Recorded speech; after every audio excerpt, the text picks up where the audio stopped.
Aujourd'hui dans cette vidéo, je vais te montrer une petite astuce technique. Je n'enregistre pas cette vidéo avec le micro classique de podcast qui est ici, mais avec un micro cravate qui est juste ici. Et je voudrais t'expliquer comment j'ai fait pour le brancher sur mon ordinateur.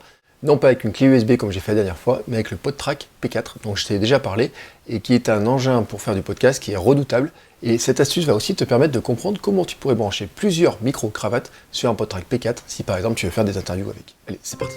Bon, pour continuer cette vidéo, je reprends avec le micro Zoom de podcast que j'utilise, donc c'est pour ça que tu as entendu que le son changeait. Ce que je voulais t'expliquer un petit peu, c'est le contexte et pourquoi je te fais cette vidéo. J'ai vu il n'y a pas très longtemps une discussion sur des personnes qui cherchaient à connecter un micro-cravate sur un ordinateur et qui se posaient la question d'avoir des micro-cravates pour faire de l'enregistrement de podcast. C'est une question que je me suis déjà posée, mais pas seulement pour des micro-cravates, mais aussi pour des micros. Par exemple, comme celui-ci, le Vidomic, que j'utilisais longtemps avant avec mon téléphone. Je m'étais demandé si je pouvais pas le brancher sur mon ordinateur pour faire des vidéos et pour que le micro disparaisse carrément du champ de mes vidéos. Et quand j'ai voulu le brancher sur mon PodTrack P4, je me suis retrouvé avec un souci, c'est que je n'arrivais pas à le faire marcher. Et j'ai compris l'astuce, et c'est ce que je voudrais t'expliquer, comment en fait tu vas pouvoir faire et tu vas comprendre très simplement les choses. Ce que je voudrais te resituer, c'est que le Zoom PodTrack P4 est un appareil qui te permet de faire beaucoup de choses avec le podcast.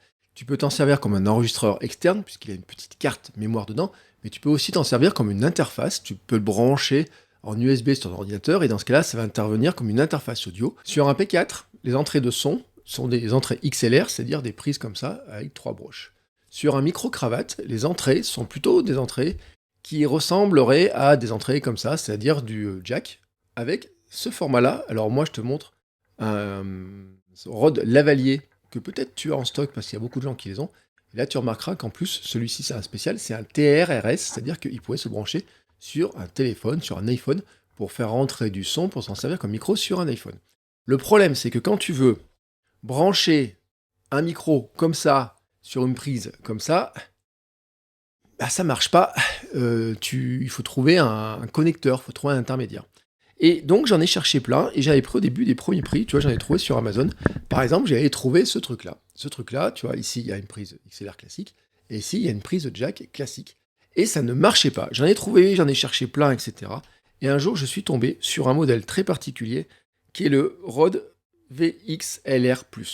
Et attention, c'est important, je précise bien, Rode VXLR+. Le plus est important, parce que si tu prends pas le plus, ça ne marche pas. Pourquoi ? Ben, tout simplement parce que, en fait, électriquement, dedans, il est connecté pour pouvoir faire passer l'intensité électrique qu'il faut, spécialement dans des micros qui sont des micros, par exemple, comme celui-là, comme le Rode Vidéo Micro, ou alors un micro-cravate comme le SmartLab. Alors, comment ça marche ? C'est simple. Ici, tu as donc, comme tu le vois, le côté XLR, et ici, tu as le côté jack. Tu as compris le système, hein, c'est pas compliqué. Tu branches le jack dedans, tu branches ça sur le PodTrack, et ça va marcher. Enfin non, ça va pas marcher tout à fait.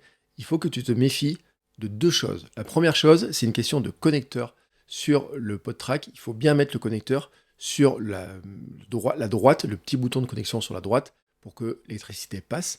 La deuxième chose, c'est de faire gaffe à ta connectique. Ici, tu vois, j'ai une connectique TRRS avec 3 petites bandes noires.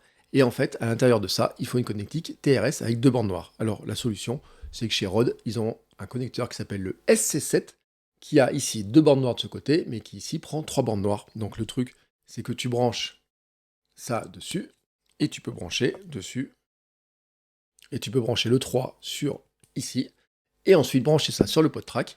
Et qu'est-ce qui va se passer ? Ben écoute, on va faire le test, et je vais te montrer, tout simplement. On va écouter le son. Voilà, je viens de rebrancher le micro-cravate qui est ici.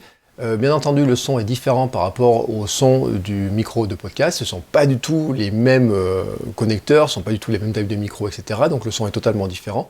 Par contre, pour toi, ça peut être intéressant. Alors je vois plusieurs intérêts à ce système-là. C'est que d'une part, tu peux brancher sur un PodTrack P4 plusieurs micros. Tu peux monter jusqu'à 4 micros.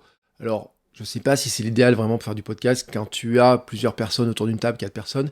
Mais si par exemple vous étiez que 2 autour d'une table avec quelques prolongateurs, des choses comme ça, vous pourriez être assez éloignés l'un de l'autre avec un petit micro-cravate chacun, et vous pourriez faire des interviews avec vraiment 2 pistes séparées de son, ça serait probablement assez bon à tester. L'autre avantage, c'est qu'un micro-cravate est assez discret, même si là tu le vois un petit peu, mais c'est assez discret, et donc tu peux facilement l'intégrer dans des vidéos sans qu'il soit trop visible, si tu n'as pas envie d'avoir des gros micros de podcast qui soient visibles, même si là, c'est vrai que le micro, on ne le voit pas beaucoup comme il est placé, mais je te rassure, il est bien là. Dernier point, c'est que si tu as des micros de ce type-là, des micros canons que tu peux avoir en stock parce que peut-être tu les as utilisés par le passé, mais que ce sont des micros que tu aimerais bien utiliser sur un ordinateur, que tu ne sais pas comment les connecter, si tu as un PodTrack P4, avec ce système-là, tu peux les brancher sur un ordinateur.